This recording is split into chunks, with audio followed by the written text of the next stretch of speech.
Muga-muga yo teh paringono selamat. Rika tinggal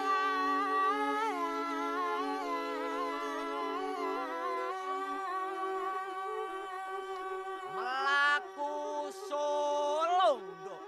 melaku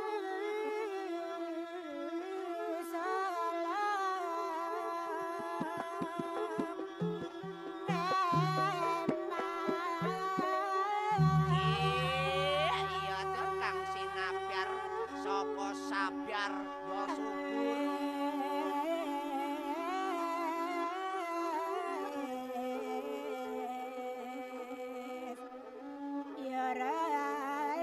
mendung putih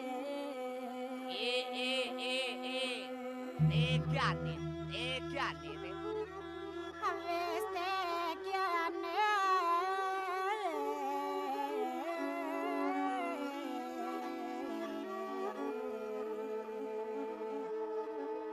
Riko ninggal mulih.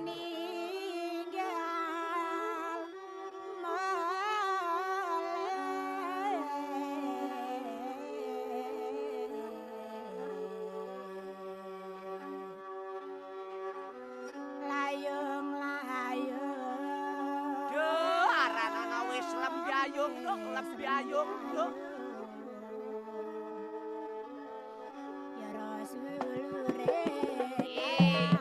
Wadon, raja Mekyawi ondo mulai kerja lagi nak pelan-pelan wadon.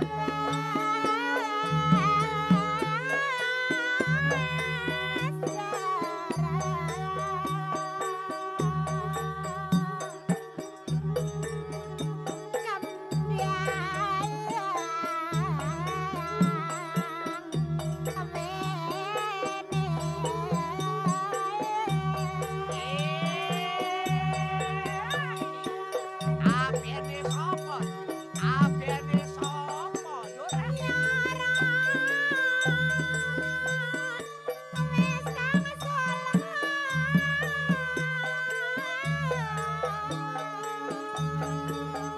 Iya toh.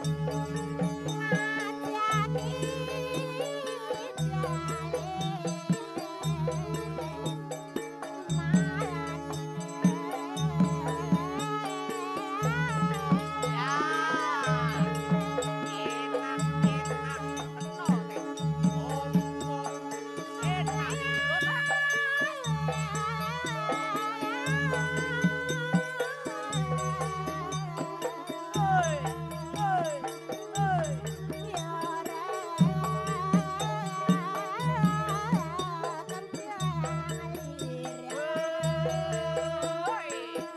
Sama dengan kepala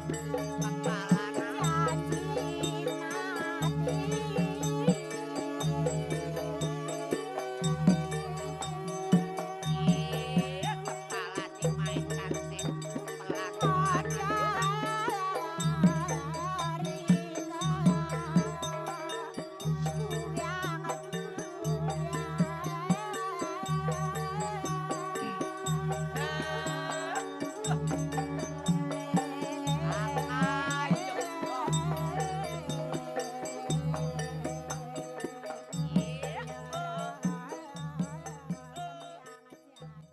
Good morning, everyone. I'm Pam Mccluskey, the Curator of African and Oceanic Art at the Seattle Art Museum.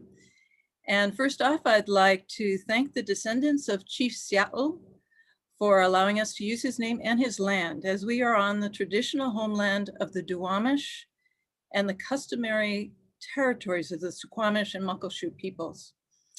We honor our ongoing connection to these communities and acknowledge also the urban native peoples from many nations who also call Seattle their home.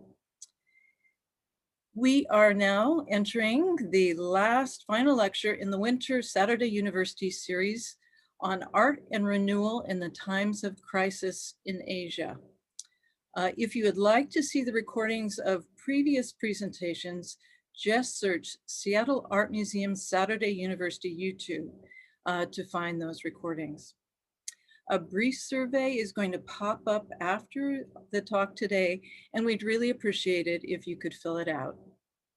Now it's my honor to introduce today's speakers, who are not going to be rushing us through waves of images, but instead we have the chance to listen to a dialogue between two wonderful women who are both accomplished performers and prolific scholars who have dedicated their lives to looking at the inquiry surrounding Javanese performance.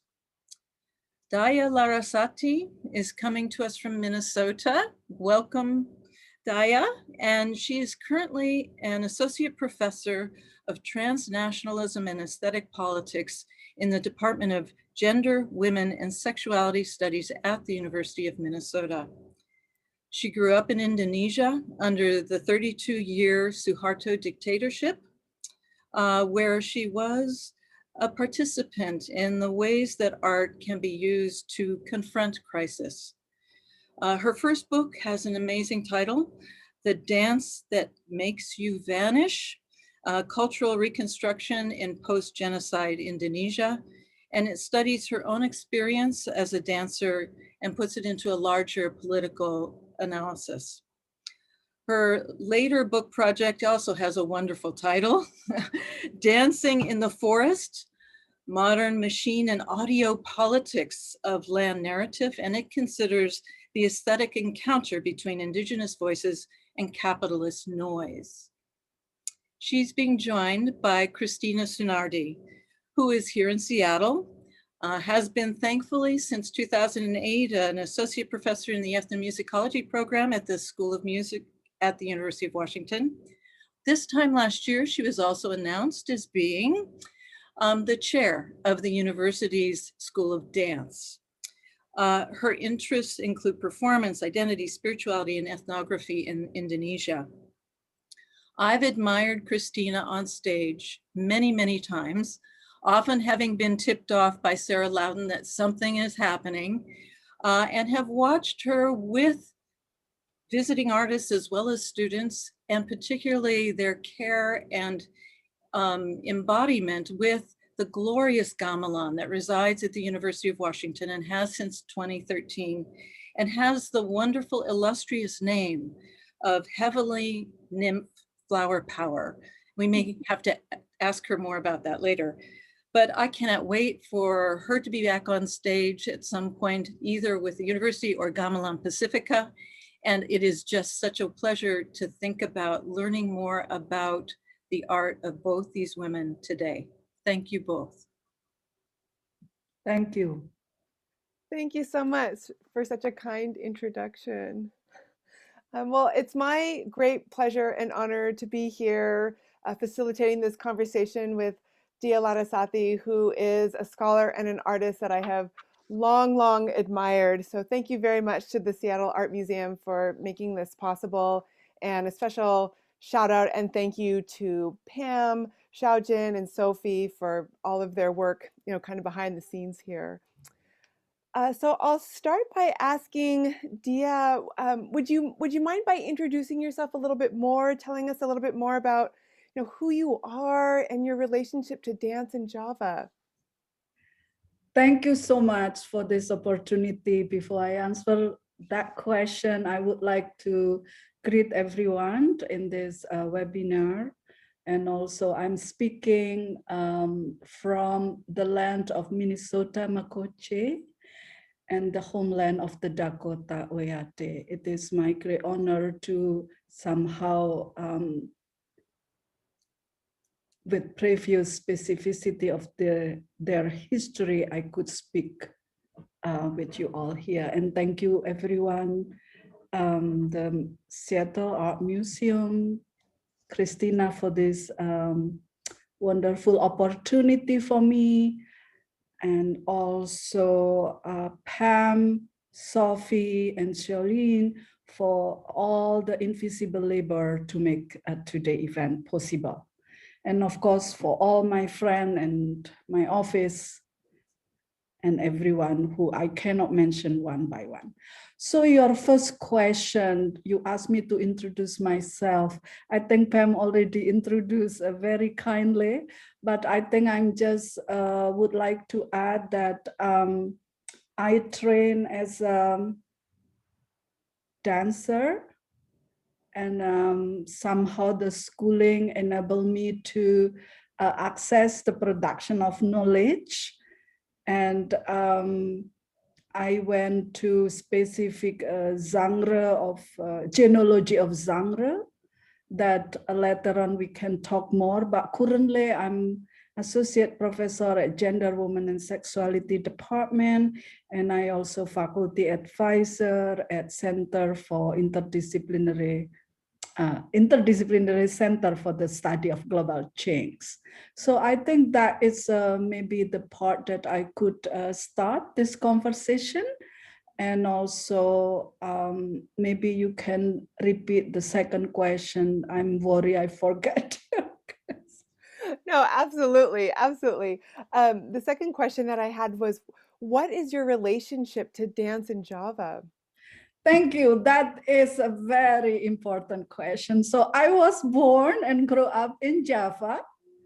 I live, I'm there for almost, in East Java is 17 years. Oops, sorry. And I learned from my grandmother and also witness and listening the singing and also seeing my aunt moving and also my neighbor. That is my relation with dance in Java at the beginning. So after 17 years experience growing up in East Java, and then I moved to Central Java in Yogyakarta. And there I experienced different kind of training and learning new type and many different genre. I went first to 3 different dance school, not the government one, but more kind of private master student relation kind of. And one of them is with some of you might already know with Mas Didi Ninitowo, one of my teacher, and he gave me so much space and learning process that inspired me to rethinking the idea of structure of power in dancing. And then I also went to school at Bagong Kusudiarjo. Not long, but I think around 3 years. And then I also went for a short time at school, the branch of Jogja Palace, owned by Romo Sas, but I learned more from Butia, in which kind of my teacher in that school. Those 3 are kind of outside the realm of institutionalized of dance learning. And then I went to, at that time, I think was the largest art university in Southeast Asia, in which Institute of the Art. And from there, I received many mentorship, very kind mentorship, but also sometimes harsh mentorship, because I came from a different region. I even don't speak their language, even though we are in the same island. My language is more dialect East Java. I mix with some, different kind of regional language, and that university to learn the dance.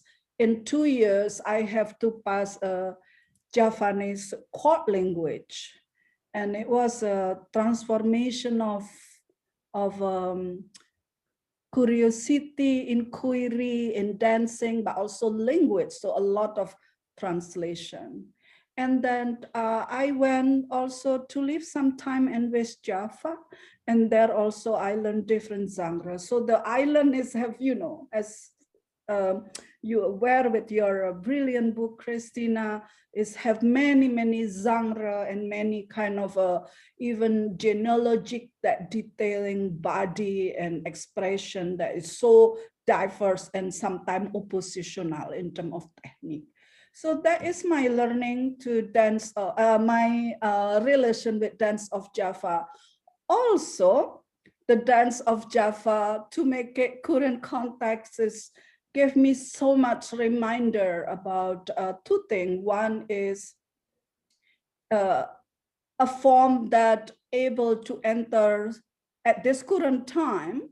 There was a time was unwanted, certain genre, but at this current time, this particularity of dance enter very premium spaces in the global aesthetic education. And I know you are the chair of the dance department.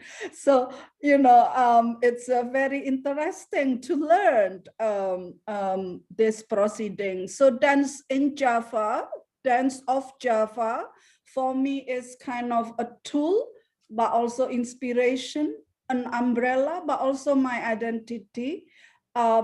I have love and also critique. So in a many different way, different kind of relationality. And that is dance of Java with me. Does that answer your question? Thank you so much. That was beautiful. That was amazing. I just one thing I wanted to follow up on, just for people who might be out there who are not super familiar with Indonesia and its different cultural groups, would you mind providing a little bit of background about like the diversity of ethnicity in Indonesia and in Java, just to provide a little bit of context in terms of, you know, what it means for you being born and raised in East Java with a certain culture and language, and then moving to Central Java and spending time in West Java, for example, kind of in the context of the diversity of ethnicity in Indonesia. Yeah, thank you so much. Let's start with family situation. You know, my family is very mixed in terms of ethnicity, and I mix between Madures and some other type of ethnicity. And then my mother is, you know, the daughter from my grandmother, who is very East Java, like Malang, kind of strong performer of womanhood. And her father is from Central Java. So it's a lot of things, but I was born and grew up in East Java, in which, and you know, I grew up in many different kind of community that have spoken different language. Osing, Madures, and East Java, that is not like the language that it's more warm and colloquial and vernacular in English might be.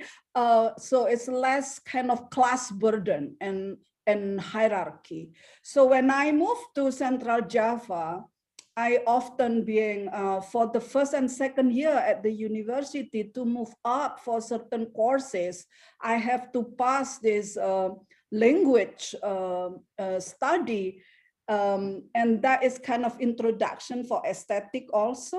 But it was really hard because first introduced me the concept of class and hierarchy within different kind of apart, even we are in one island, you know. And then my mother also have family from Borneo, you know, somehow intermarried with different kind of community. So they also speak different language. There is Dayak, there is Sama and Bajau. So it's so much. And I don't speak a lot of them. I speak maybe only 5.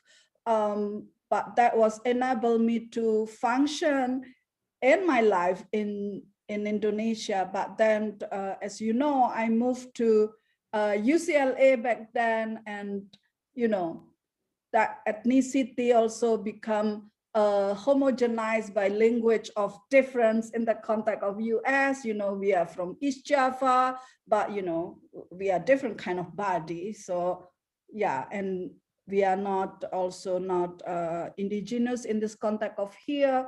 We can be indigenous from somewhere else. So, you know, it's a lot of that bringing kind of a different way for me to learn the complexity of relationality in our being.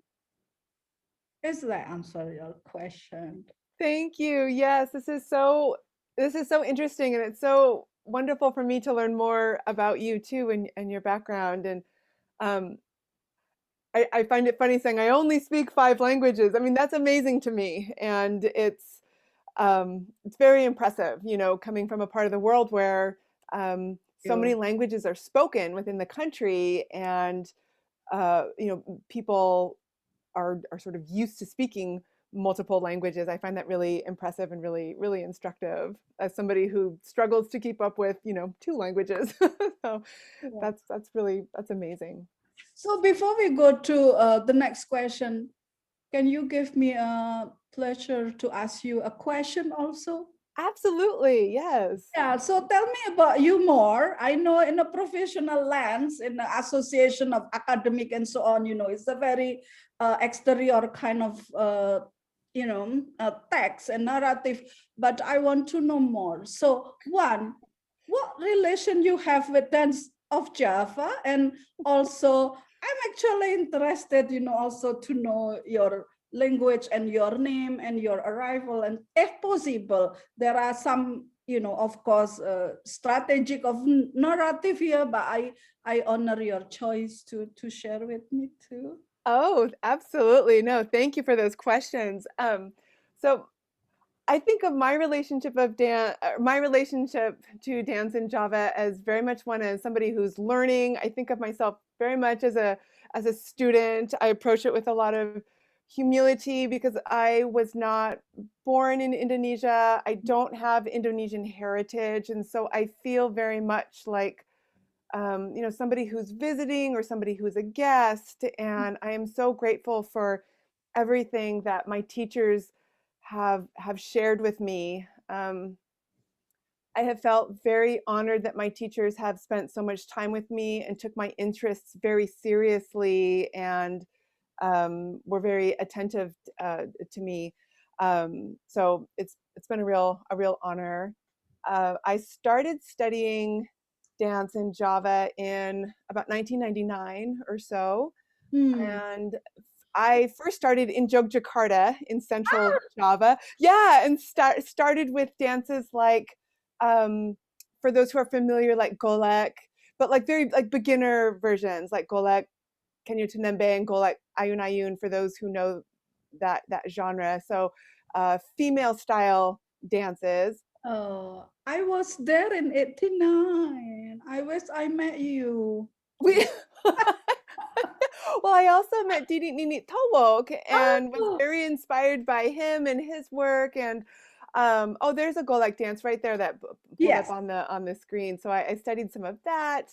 I studied a little bit of the court dances as well, and it was really really great. And then I became interested in East Javanese dance as well. I saw Didi Nini Tawak perform an East Javanese dance in San Francisco and was really taken with it and decided to go to Malang for my field work. So again, I feel very much as a researcher and as a student and as a visitor and as a guest. And I do acknowledge my privilege as an American citizen going to Indonesia. That brought some certainly gave me opportunities to interact with the arts and to perform in ways that were different than what local people were given. So I do acknowledge that as well. I am originally from Sacramento in California. I am also from a mixed family. My father was African American, with a little bit of Native American, a little bit of Choctaw. And my mother is European American, mostly German and a bit of Danish. So I grew up in Sacramento and then went to undergrad at UC San Diego, where I was introduced to Indonesian arts through a Music of Asia class that was taught by Andrew Weintraub. So give a shout out to him. And I heard gamelan and was just like, wow, this is amazing. And that led me to a study abroad program. And I studied abroad in Jogja. My name, Sunardi, is an Indonesian name. For people out there who are Indonesian and who are Javanese in particular, probably recognize that as a pretty common name in Java. That name comes from my husband. I married a man from Java, and his name is Sunardi. He has just one name, and I took that as my last name after we got married. So kind of a little bit of background there. Yeah. Um, Something that I have noticed in your work, Dia, is that you are drawn to the word resilience. And I was wondering why that is. Yeah, as I mentioned briefly, my learning, my journey with the dance of Java, there are many different kind of historicity. Yeah, one is a family, one is a schooling, and the schooling have two genres: the formal institutionalized state university learning of dance, and the other is through private master teacher and guru and student type of relationship. So I would like to answer this question through start with how actually I relearned the dance, right? I'm learning the dance in which mostly from my grandmother and from my aunt and from my family neighbor, in which most of them are not dance anymore. I mean, they are not performer, have a name in the space of state marking artistry history, but precisely from them, I learned the quietness of knowledge. This particularity, the quietness of knowledge enriched me to understand politics since early on. And let's say, through joke, one of my neighbor and one, if you read my book, I think some of them a hint there, but detailed conversation, let's say some of my family will say, oh my God, I have been at the time, I have been practiced day and night. Well, after the death when we should perform, they did not allow us to perform. And she said, quote, finally, I just danced behind the door. And in East Java, we have many jokes, and that was also a methodology for me to learn the dance. And from that, I learned how the genealogy of this particularity of knowledge as a form of secrecy for me. But at the same time, as you all know, I'm unable to, survive financially in terms of living in the US as a professor. That is, I must confess, it's not easy. It was a long journey, and and also dance introduced me to some circle of knowledge in Yogyakarta. And I forgot to mention, I also being mentored by late Ben Suharto. It's one of the name that are very dear for me, because through him I learned the structure of very elite circle, and as a teacher he taught me how to deal with structure and hierarchy at the palace, but also at the university. And he said that since my dance, I remember, he said, quote, since my dance is not the dance a form of elegancy that the public and the state in favor, therefore you have to find kind of a different way to survive. At the time he used the word survive. I was young student, I work here and there. I was poor, so in fact, I done with Masjidi all of many different places, include, at the bar, discotheque, and also big comedian group called Sri Mulat in East Java, and also of course, I never tell them, I never tell a story about, what is my dance actually about, who are my family. I adopted many times, many different family. I live in many different households. It's a long journey, Christina. It's long journey. I don't want to center this conversation to kind of exoticism of suffering, but I want to highlight that the surviveness of technique and the knowledge that passed down was a way for me to function at the current context. And that's what I mean by resilient. And in my book, resilient is because the form that my family learned and gave to me and my neighbor and my constituent when I grew up in East Java, there was a time that was banned, and many dancers also being arrested and disappear and kill. But that dance also gave me something to be strong, as some things that I often cannot explain well because it's a secrecy that I hold on.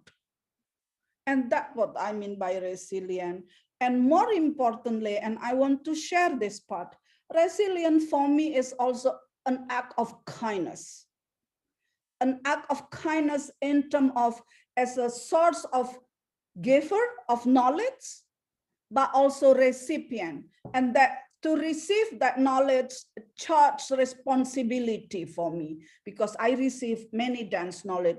And I must confess, not all my teacher are, even maybe agree what I have said I'm saying right now, because a different kind of background, as I said, class politic, hierarchy, elite circle, or farmer. My family are farmer, so, and even though some of them made it through, but through a lot of drama of citizenship. So that is what I mean by resilient. And I'm survived. I made it through. I went to Yogyakarta, elite cultural circle. And then from that, I arrived to the circle of a political culture of the United States. I was recipient of big fellowship, very prestigious one, Rockefeller, Asian Culture Council, Ford Foundation. You see, I learned this mechanism of between how to function, to embody it, but has to always remember what has been the ground of departure. And that's what I mean by resilient. Thank you. Thank you. That is so incredibly powerful. Thank I you. was wondering if you could explain to me too, and to maybe those who are out there who are maybe newer to dance, or this idea of embodied knowledge. Why is that a useful word or a useful phrase, and what does that mean to you? This idea of embodied knowledge. Yeah, I think in English might be a little bit different meaning, but I just don't know yet the perfect translation. Embodied knowledge in dance studies, it's very discourse and is everyone using it. And I know that very well since, many books in dance I have read. But embodied knowledge for me is a very political one. Embodied knowledge for me is a charge, a request, a responsibility that whatever the condition of dance technique being reappear and reperform and being reteach or retaught has to remember the body that is not there anymore. The embodied is the translation of spirit. And spirit is not about conception of, only about being that we cannot see, but spirit in my work, spirit in my dance technique is the conception of that knowledge itself, in which also include our ancestor. And some of us, as you might aware, and maybe some of the people in this webinar, the retrace of ancestor presence somewhere else, being displaced or being rerouted, it's not always about optional. Some of them are displaced by force, by violence. And for me, embodied knowledge is to remember that genealogy. And I will never forget. So it's like the beginning of introduction of this panel, you know, my dance, the dance that I learned that I kind of consider the prime technique that I feel very comfortable is always have relation with the idea of womanhood, but at the same time, womanhood as a term in English non-binary, yeah, because I'm learning now that, you know, there is persistency of not that type of womanhood, but womanhood in the context of knowledge and relationality with the earth. So the dance itself is not depend on, you know, gender as a categorization, and I apologize if I misunderstood the English here, but gender as a kind of dedication in the context, let's say, the goddesses of fertility, the goddesses of harvest, or, you know, the life of you know, spirit that manage and reroute and decenter the movement within the village. And that is very important knowledge as a kind of guidance of embodied for me. So it's not only about technique like this picture, but precisely in the embodiment, there is a kind of translation, embodiment, and remembering. That's why it's about memory. And this is very important later on to understand why those type of dance were disappear in the early 70s and then return in 1980 in the end. Yeah. Yeah, thank you. Thank you for your reply there. And this kind of, I feel like we're kind of getting into, you know, into your book, The Dance That Makes You Vanish, which was such an amazing book. It's so rich. And I'm wondering if you can kind of explain, I mean, I think you already are explaining, you know, your main argument in that book, or the main points that you were making. Would you mind elaborating on that a little bit more for us? Yes, thank you. I really appreciate for this question, Christina, because I must confess, it was really difficult process, take more than 10 years, maybe 13 years. And, you know, it's not only about, you know, how you finish writing and stuff, but more emotional labor. But that is nothing compared with the people that I'm talking in which, you know, my constituent family, my constituent friendship, my constituent teacher, and so on. So I was debating between, you know, how to enter scholarship, both talking about the question, the embodiment and its critique that I was mentioned, but at the same time also for me, my role as a methodology to speaking back. Do you know why? Because wherever I went to school, in Indonesia, in somewhere in the US, the book that I read, even let's say talking about the dance that I learned, it becomes something in the realm of unfamiliarity to me.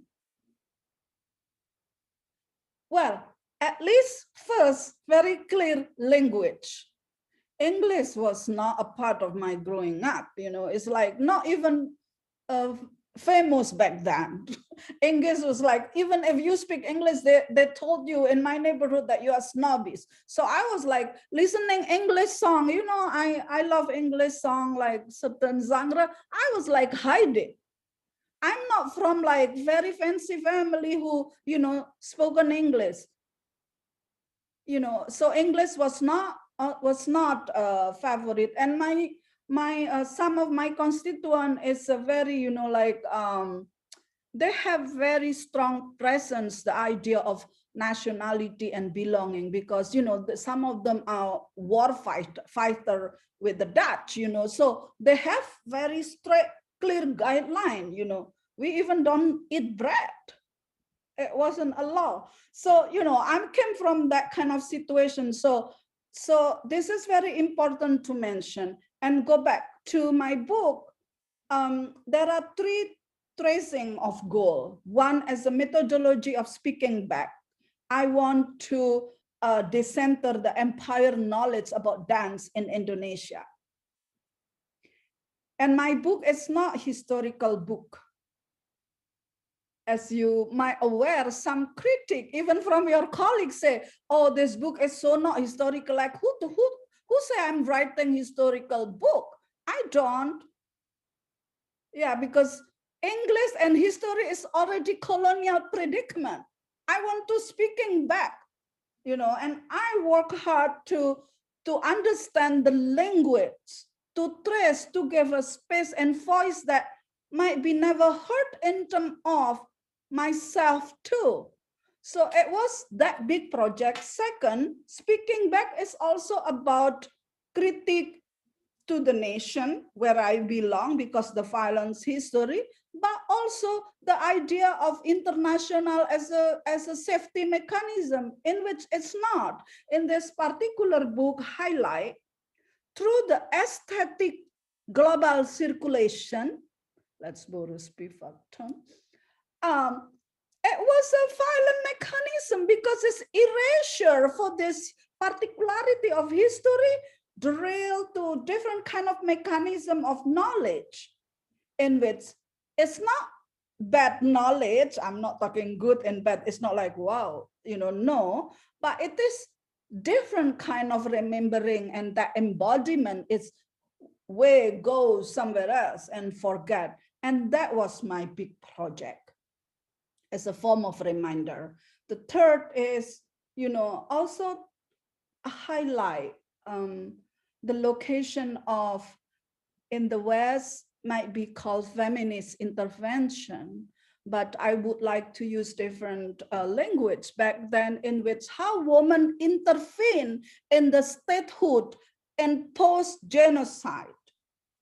And how the woman intervene here is through story, through dance, through genealogy. And I don't know if you remember, I opened with, like dance in the yard, and how actually from them I learned the concept of alliances, remembering, reroute, and also talking outside statehood.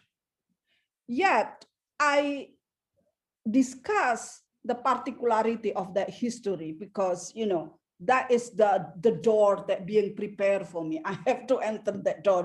There is a mass murder, there is a massacre. The Dan was not allowed to practice, but we learn back door. There is a song, there is a text, but and why and how. I did not learn why and how, but I keep thinking by doing it. And I was like, they were all about,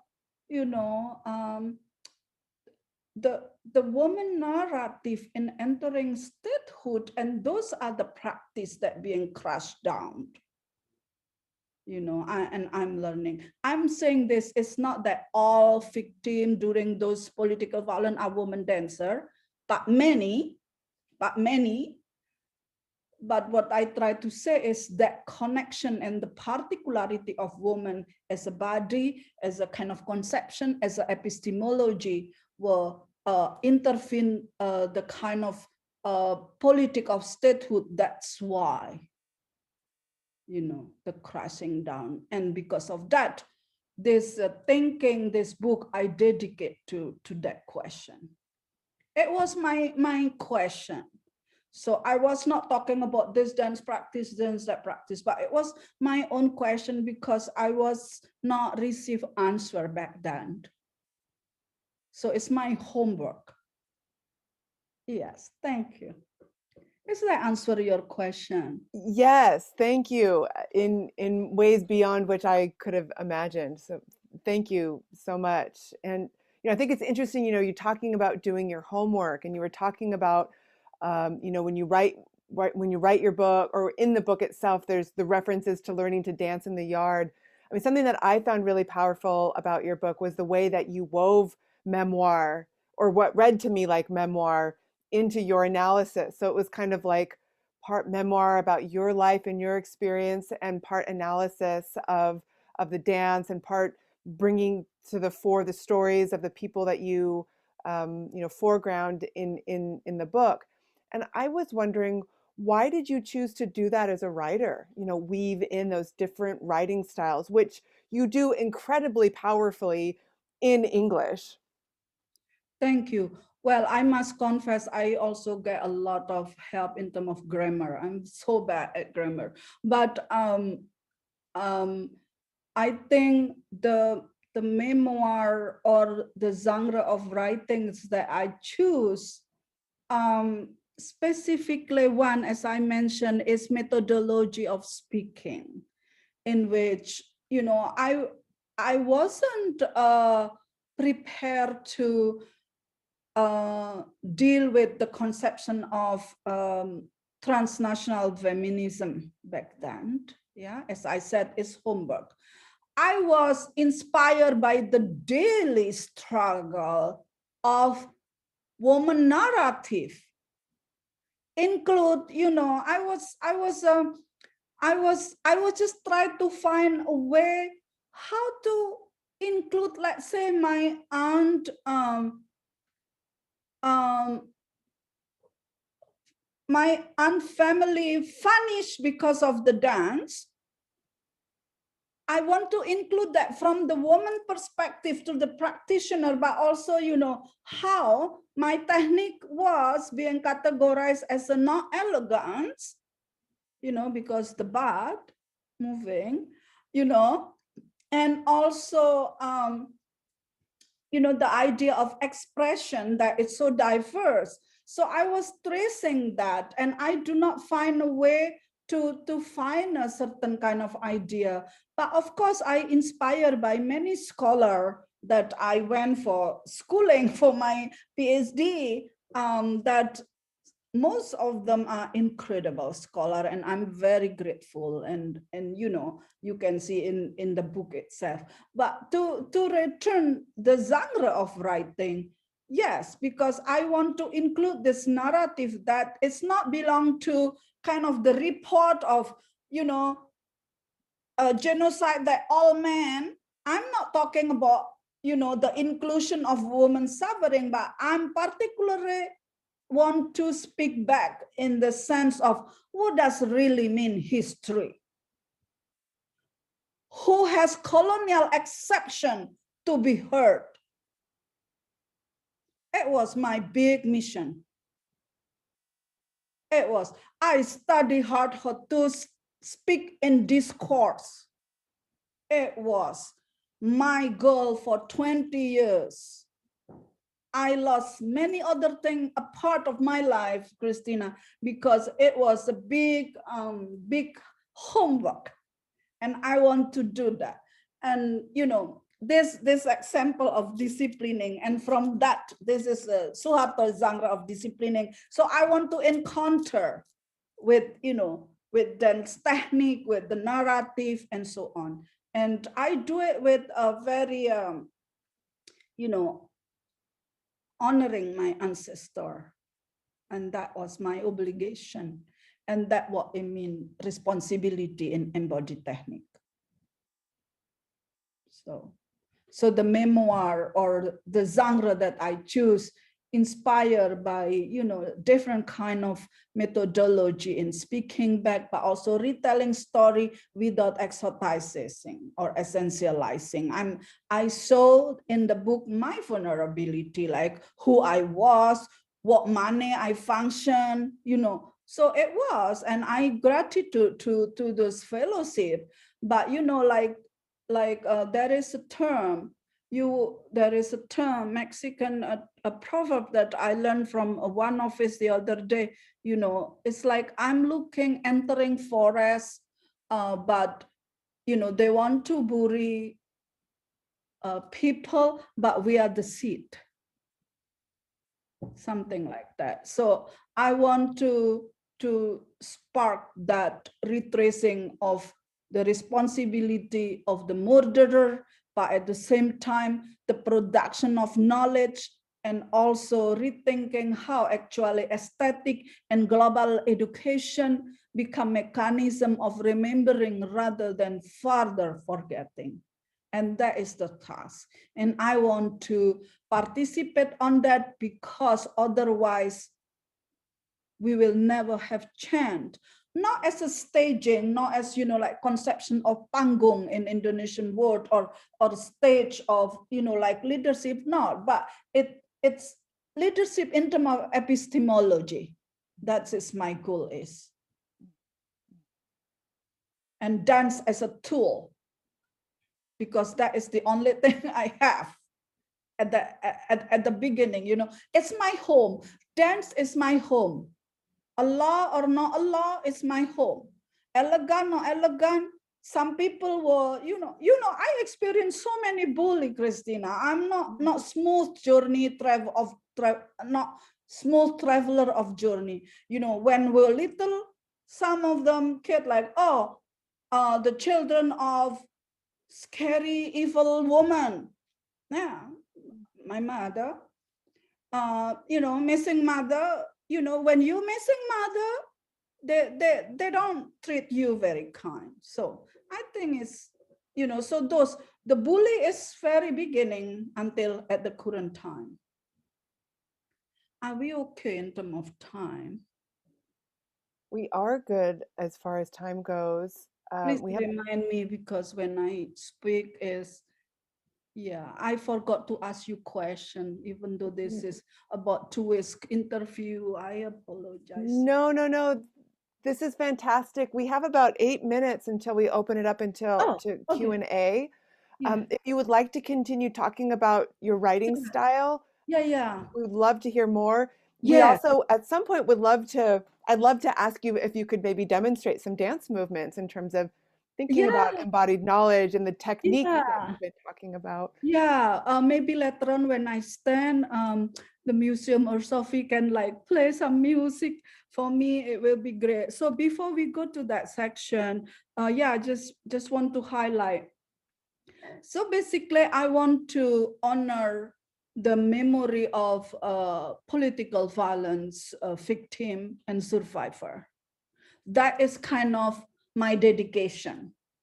It doesn't matter what genre, but the genre is retraced that because the genre of history has been stolen.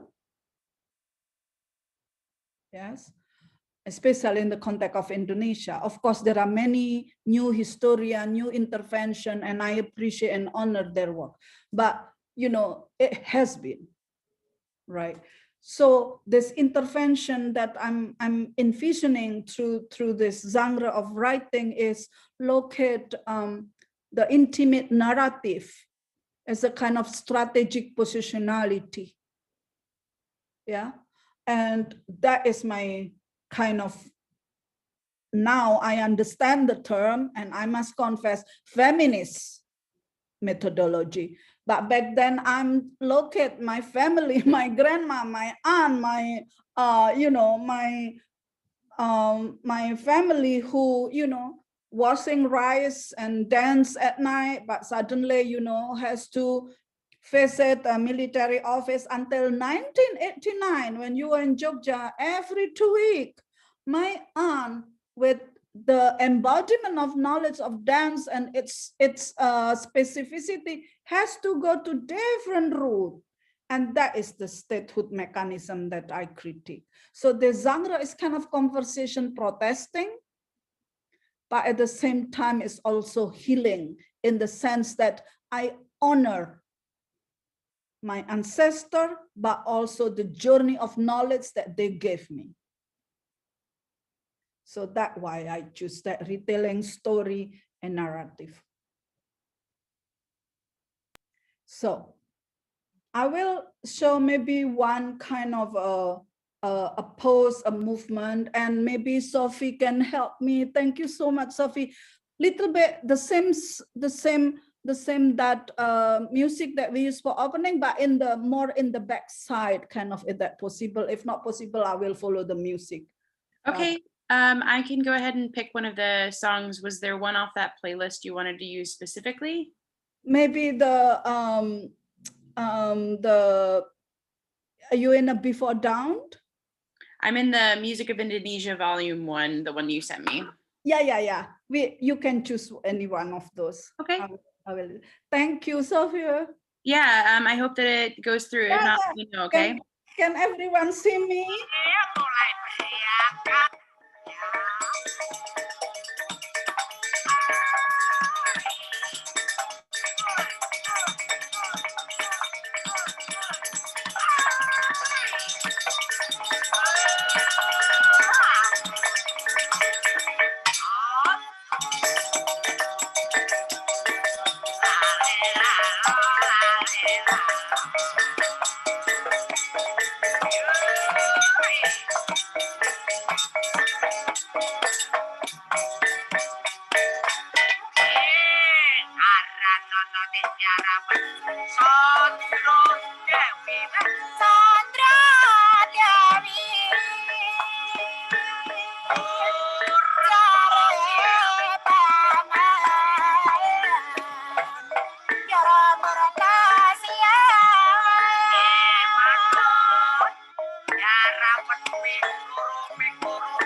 Thank you. Thank you so much for that demonstration. It's beautiful. That's Thank you. really, you make it look easy. And I know from experience studying the dances in Java that it's not. So thank you very much for that. Thank you. I think Just must acknowledge that is from one of my teacher and my grandma, Oseng speaker. Yeah, the form is called Gandrung, just for knowledge for some of you who don't know. Yeah. Thank you so much. Is there anything else that you would like to tell us about the dance? That you did? Yeah, this dance is being taught in the Institute of the Art during early my study. It was new arrival for diversity form before. So it was kind of, what's it called? Archive that was unwanted and then being traced again. Yeah, and I learned from a different teacher at school. Obviously, it's different, but that is particular from the first time when I arrived at UCLA. I asked to the dean, actually at that time is Chris Waterman, is ethnomusicologist. I asked in a long letter that I want to teach different form that is not palace genre. And he approved it, and of course with many different faculty agreement. And I would like to also to thank that possibility, my arrival at UCLA and another University, California, my mentor, many of them are, prolific scholar that influenced me, but also, Marta Saviliano, Jeffrey Robinson, who enabled me to study the politics of violence. I learned from many different mentors, so that, yeah. And I want to say thank you for all my teacher, my dance teacher, I mentioned before already, and my colleague during all this journey. Thank you, Christina. Well, thank you. This was so fantastic to hear you. And I feel like I'm a little bit emotional because your responses are so powerful. And I thank you for sharing everything that you did. I do see that we are about at our time to start taking questions from the participants. And so I will turn it over to the Seattle Art Museum to facilitate those questions. Yay, thank you so much, both of you. And we have a long string of questions. And I'm going to start off with one that is kind of relevant for the crisis we're all in right now. And it's from Adrienne Ellis Alaria. I hope I said that right. Who says, thank you so much for the enlightening discussion and beautiful dance demonstration. I really appreciate the idea of dance as a way to talk back against national and imperial narratives. I was wondering if you could maybe share a little of your own insights on our current moment with the continued radicalization of the virus and the rise of anti-Asian hate crime in the US today. Do you see any parallelisms from the Suharto period? Thank you very much. Thank you for this very important, and I hope I will be able to answer. I actually want to mention at the beginning, but somehow I forgot about this question. Thank you so much for reminding me. So I learned at this current time in remembering the particularity of violence, national and international, was the idea of contagious. You know, I remember my aunt was telling me that, you know, she banned from, you know, go anywhere. She only have to go to military office every 2 weeks. Somehow this time, I also understand, you know, at the beginning, the virus was, you know, you have to be quarantined for 2 weeks. Right, so it was bring a lot of remembering for me, and the idea of contagious as a body that you know, being unwanted. So those was kind of one of the inspiration for me to think how actually international mechanism in understanding pandemic Corona-19 or the machine. I don't know, I'm not critiquing about, you know, the safety, because I'm following it, and you know, and I had lost a couple of friends who also, you know, from the COVID. So but this knowledge on discourse and production narrative of contagious and being quarantined, I'm very familiar, and that's why it's the hardest time for me, because as you know, I love people, I love to meet people, and during the, you know, this mechanism was kind of like reminding me how Asia become the context of, you know, back then during the Cold War was a kind of anti-communism, the discourse and the contagious, but now it's become kind of the body that carry the COVID. So that was has been in my mind, and I want to meditate on that and to think through about it. But it has been in my mind a lot, and I remember that, you know, I have to disclaim my family genealogy because the idea of contagious. I have to use a different kind of parent name, looking for parent, begging to be adopted, and so on and so on. It was hard journey. So it's also remind me at this time, even though now it's a little bit more universal, the COVID can arrive in anybody, right? But at the time, the straightness, who you can speak, who you can engage, were a lot of that remind me about this guideline on the pandemic.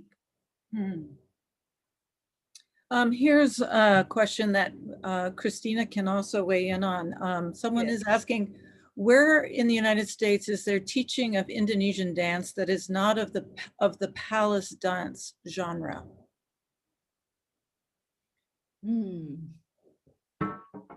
That is a good question.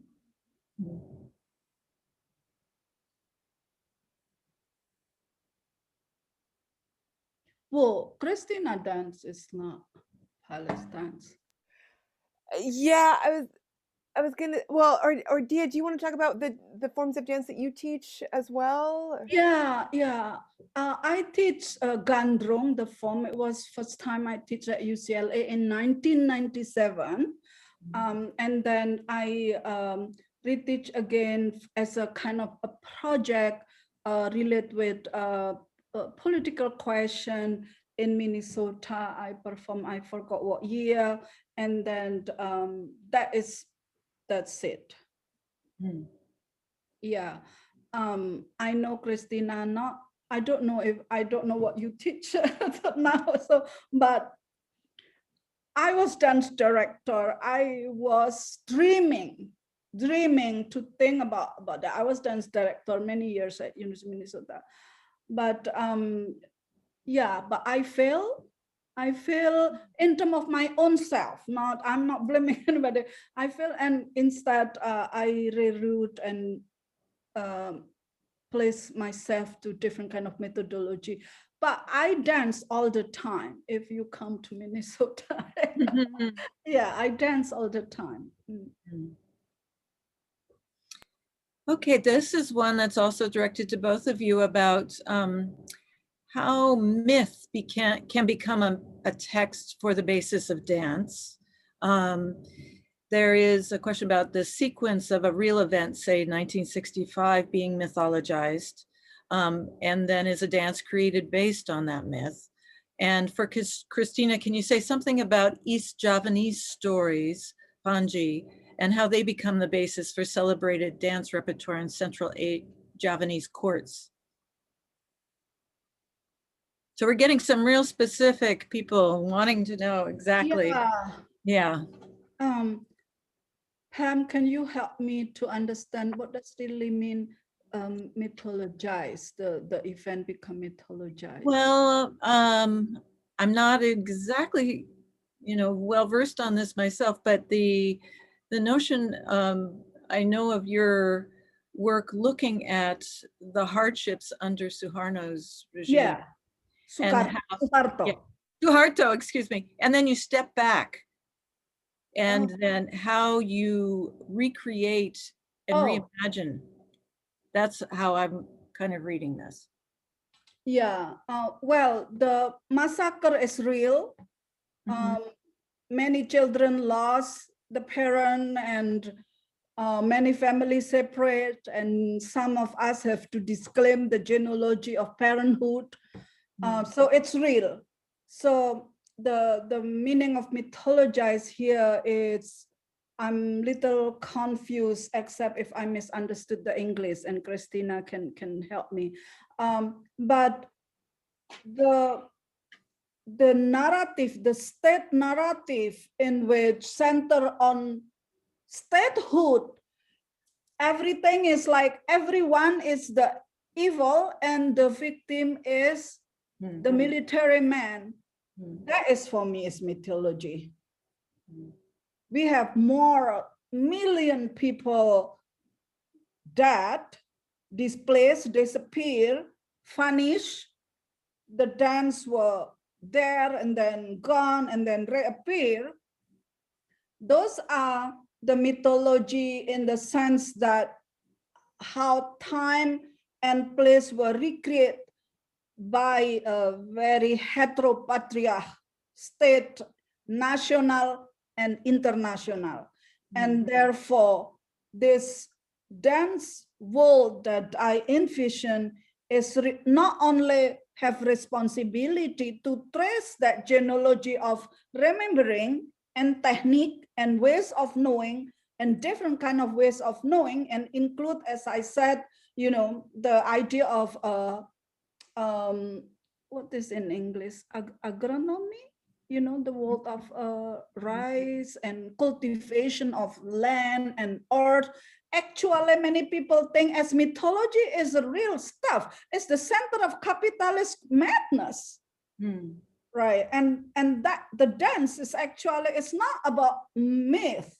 The goddess is the body, is the thinking about cultivation of land. And the term in English is a myth in the context of that goddesses concept. In my book, I argue in a different way. And in my second book, it will appear that discussion. So the notion of goddess as a kind of myth, but at the same time, I want to undo that as something that is not separate with the current living. Yes, is the answer, Pam, do you think? Yeah, yes, of course. And Christina, do you have an answer regarding the Punji? Yeah. Yeah. So I wrote down what I remember. So was the question asking about the use of the Punji story cycle in Central Javanese court arts? How it became the basis for celebrated dance repertoire in Central Javanese courts. Okay. Yeah, I can take a stab at this a little bit, and then perhaps Dia too can also add to this as well. So, the Panji story cycle is an indigenous East Javanese story cycle that kind of centers around this prince Panji and his adventures and family members and things like that in East Java. And it is a really important story cycle in the minds of a lot of Javanese people in East Java and in Central Java. But I will say that the people that I worked with in East Java, it was particularly important because they knew it was indigenous to East Java. And so they were very proud of that. And it's something to highlight because the other two story cycles that are used for much of the arts, like dance theater forms and puppet theater forms, are the Ramayana and the Mahabharata, which were imported from India and localized in Java. And there's other story cycles as well too. But a lot of the people that I spoke with in East Java were very proud of the fact that the Panji story cycle, being indigenous to East Java, was so influential to art forms in East Java and in Central Java. So in Central Java, the Panji stories are sometimes used for shadow puppet theater, although not as often as stories from the Mahabharata or the Ramayana. There is a tradition of mass dance in Central Java, Wayang Topeng, where I believe, and please, Dia, correct me if I'm wrong, where the Panji stories are used as a basis of the stories in that mass dance tradition. I am less familiar with that than I am with mass dance in East Java in the Malang area. I studied mass dance in East Java. I did not study mass dance in Central Java. And I only saw mass dance a couple of times in Central Java in the city of Yogyakarta. It wasn't that common when I was there in the late 90s and early 2000s. And people told me, they're like, oh, you should see this mass dance performance because it's very rare to have them. So I only saw it a little bit, and so I didn't really study it. I have more experience with it in East Java and learned more about the stories in East Java. But it is something to acknowledge that there has been influence from East Javanese arts on Central Javanese court arts too. So the Central Javanese court arts have drawn influences from other regions of Java and made them part of the courtly tradition. I hope that's answering the question. Yes, the professor in you comes out. Yes. And for both of you, it's so grounded in your own experience as performers, and that provides an insight that I find sometimes lacking. So thank you both. We have a question that starts with Mbak Daya. I appreciate your ability and bravery in bringing a contemporary critical lens to the arts traditions you grew up with. And I'm really intrigued by the idea about indigeneity that is mentioned with your work on dancing in the forest. Can you speak about that a bit? Thank you so much for this. The term of indigeneity, it was inspired by my journey in the border of Malaysia, Philippines, and Indonesia, the water area. And I was invited to visit, and I met them and I studied them. But I mostly dealing with different side of my mother's ancestor, in which it came from a different type of a water area in East Java. So from that particularity of a place and location, some of them do not have a strong relation to the conception of, state land as I imagine as I grew up. So indigeneity in that context was also process in learning different kind of community and family that live not in the land at the beginning.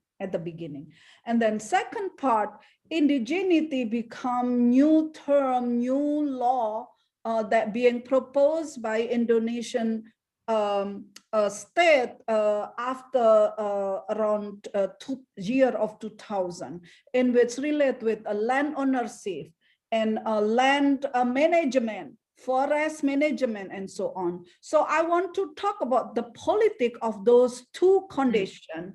And then my role as a someone, Diyah Larasati, some of you maybe know that, you know, belong to categorization of post-colonial scholar and whatsoever. And then I was inspired to retrace my own complicitness with the idea of presence in relation to Native American. So I want to see that journey and my positionality in looking at that particular history. So that is the indigeneity that I vision in my new book. So are you investigating perhaps the indigenous peoples in the region where you are and their... Precisely. Okay. I'm more in thinking, inspire, and in dialogue about it. And I'm not I will not be able to write about them, but I will be able to learn how actually mechanism of erasure and the labeling in my part, the labeling that belong to my family or my, you know, friends' family and the water area. Is that possible while we are talking about forest and law and land in the current law, Indonesian law? I'm talking about Indonesian law, yeah. Okay. There is new Indonesian law about, you know, park, forest, and indigeneity. How far along are you with this book? Are you? I'm thinking of looking for maybe I need to get sabbatical, then I can finish. Okay. Yeah, I've been in leadership so long, and I just need time. And then I will. Yeah, maybe 2 chapters that I'm struggling now. The last 2 chapters, but it has been inspired me to moving in terms of, you know, my body and my mind, and it's also bring a lot of humbleness and retrospection and reflection, and surprisingly it's a different spirit. Before, in that first book, I'm angry person because, you know, my goal was a different set. This one is kind of retrace, and I'm sometimes scared and I'm getting old, but it's kind of a retrace of being or presence. But at the same time, the discourse, it's also retrace still in the beginning, first book, but it's more in the different spirit of my being. I'm just being honest. Yes.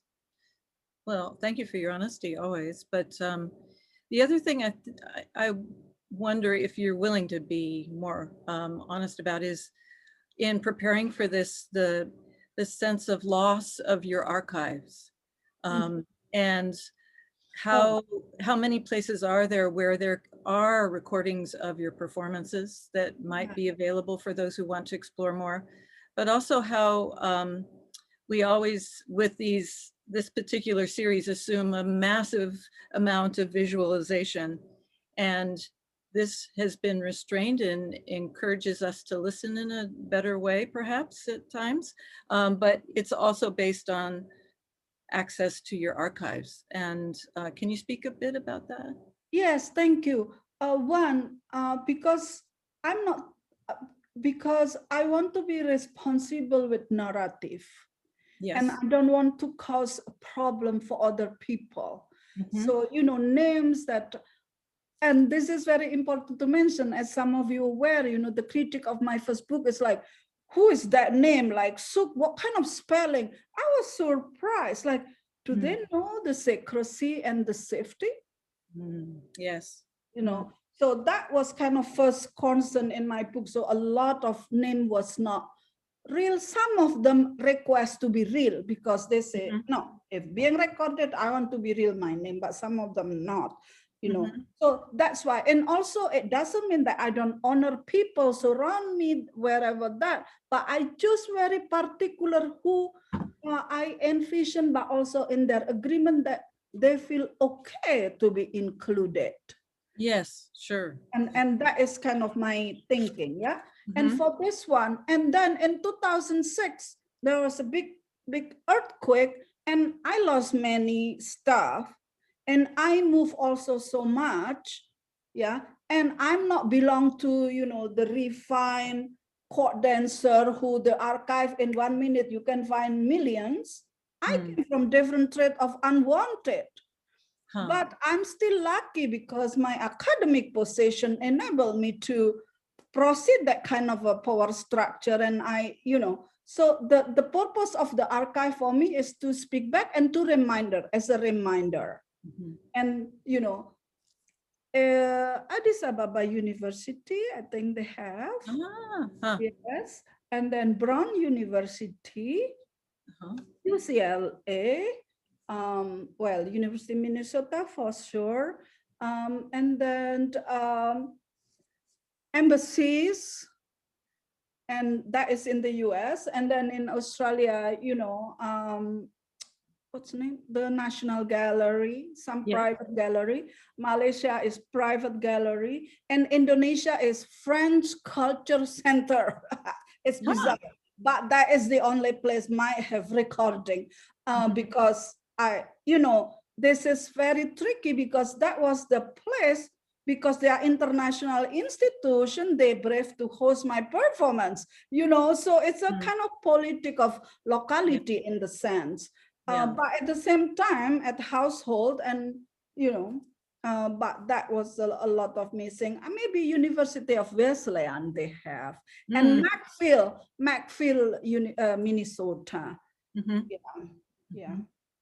And Christina, the University of Washington's ethnomusicology archives, are they well endowed in this area? In terms of dance from Java, I think yes, so. or gamelan recordings. Gamelan recordings. Yeah, yes, there is material there. I'm I'm embarrassed to admit that I don't know exactly what is in there on that front, although I have seen some references here and there to some material. They seem to have a pretty good online, but then we have to wait for the time when COVID passes and we're able to get in and access them as the next step if you want to go really do research. So, but I also wanted to get back to congratulating you on being you know, chair of the dance department. Oh. And I wondered, do you have plans for visiting artists? Oh, thank you so much for that question. So in terms of the Department of Dance at the University of Washington, right now we are focusing very much on developing our focus and offerings around African and African diasporic forms. And we're very excited to have a new hire who started this past autumn, named Rujeko Dumutshena. I'm not sure if she's out there watching or not, but she is originally from Zimbabwe and came to us via New Mexico. And so we're really excited to have her on the faculty, and she's been teaching African dance and African dance and culture courses. And so again, we're focusing on that and bringing that into our fold, along with ballet and contemporary modern, and sometimes continuing to offer other forms as well. So for example, this coming spring, which is in a few weeks now, we'll be offering a course on Buto, for example. Oh, wonderful. Yeah. So we're really excited. We're really excited about that. But our focus is right now kind of more around the African and African diasporic forms. In ethnomusicology, where I also have my foot in the door there, as that's my primary appointment is in the School of Music. And we are planning to have visiting artists for this coming year, although we do have to kind of see how COVID plays out before making final plans. But we are hoping to feature, for example, capoeira, and Oh, maybe, hopefully, we'll have to see how things go. Maybe a musician from Java as well. We also have been wanting to bring a musician from Peru hmm. as well. And again, we have to kind of see how COVID plays out and travel restrictions and things like that. So Yeah. we do have plans in the works, but we'll have to, yeah, again, kind of see how COVID plays out. Yeah. Well, and speaking of COVID, that is the crisis of our time. And I wondered if there are any indications from Indonesia of how it is going there. How are they faring in a broad generality? But I must admit, I haven't heard any firsthand reports, and I would appreciate hearing a bit. Dia, do you want to In terms of, in terms of- well, there was a time that the airport closed. There is a time that the airport opened, but with quarantine near the airport, international airport. There is an island that reported not being affected, because as we have more than 17,000 islands, there is an island that very heavily capital city and industrialized spaces is the high hit. This is a warning. This is a reminder, and this is why I was talking about contagious and cultivation of land and so on. So it was very interesting in studying that for me. And of course, many of us have family or know someone that affected. There is a lot of the use of traditional herb, ginger, turmeric, and lemongrass. Is that? Yeah. Yeah, lemongrass as a kind of drink. I drink every day here. It's important, but also it's very funny, Pam, and you mentioned about this. For some family, the idea of social distance has been experienced the longest of a time in living. It's like carceral system within the state. So for some of us, the term is very familiar. Yes, because you watch who you speak with, you watch who you tell story with, and the measurement of contagious, as I mentioned, and we go through a measurement of clean environment body. This is direct translation. Clean environment for your body. I have to pass that to go to school. Oh, really? Yes, because that is precisely to categorize or labeling your body that you will not bring harm to other surround. That's why, some of children begging to be adopted, disclaim, you don't talk about parent, So it's very personal, but at the same time, universal at this current time for me. And it's bring a lot of moment of reflection. Yes. Well, thank you. Yeah. And that is, like returning Suharto time in America for me, but also the worldwide. And the sickness, not, now is pandemic. Right. Well, we're coming up on the end of our time together, and I just want to thank you both so much. This has been a chance to learn on so many different levels, and we appreciate you closing out this series about crisis. And we will this spring in April have 4 talks on the subject of sites of memory. And registration will be available on the website next week. And so hope you will join us in April. And I'm sorry I didn't get to every single question. There are quite a number of them. And a lot of appreciation from many of our viewers who truly say thank you to Diyah and Christina. Thank you. I just answer in the chat directly some of them, but Okay, great. In the process. Thank great. you. Have a wonderful day in Minneapolis.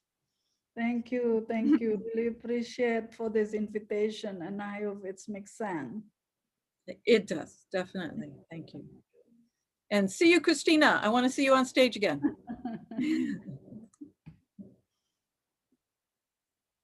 Bye.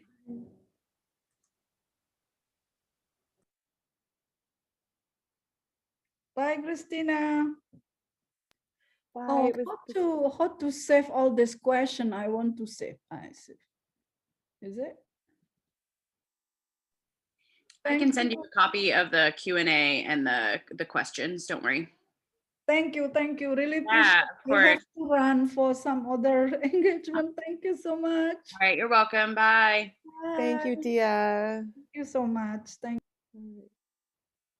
Well, thank you again for everything. Of course. Thank you, and I'll see you soon, hopefully on stage somewhere. Okay, sounds good. All right, bye.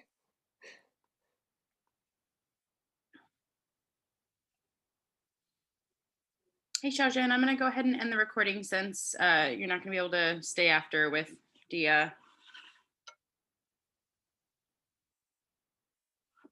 I think you might be muted. Oh, yeah, we can stop recording now.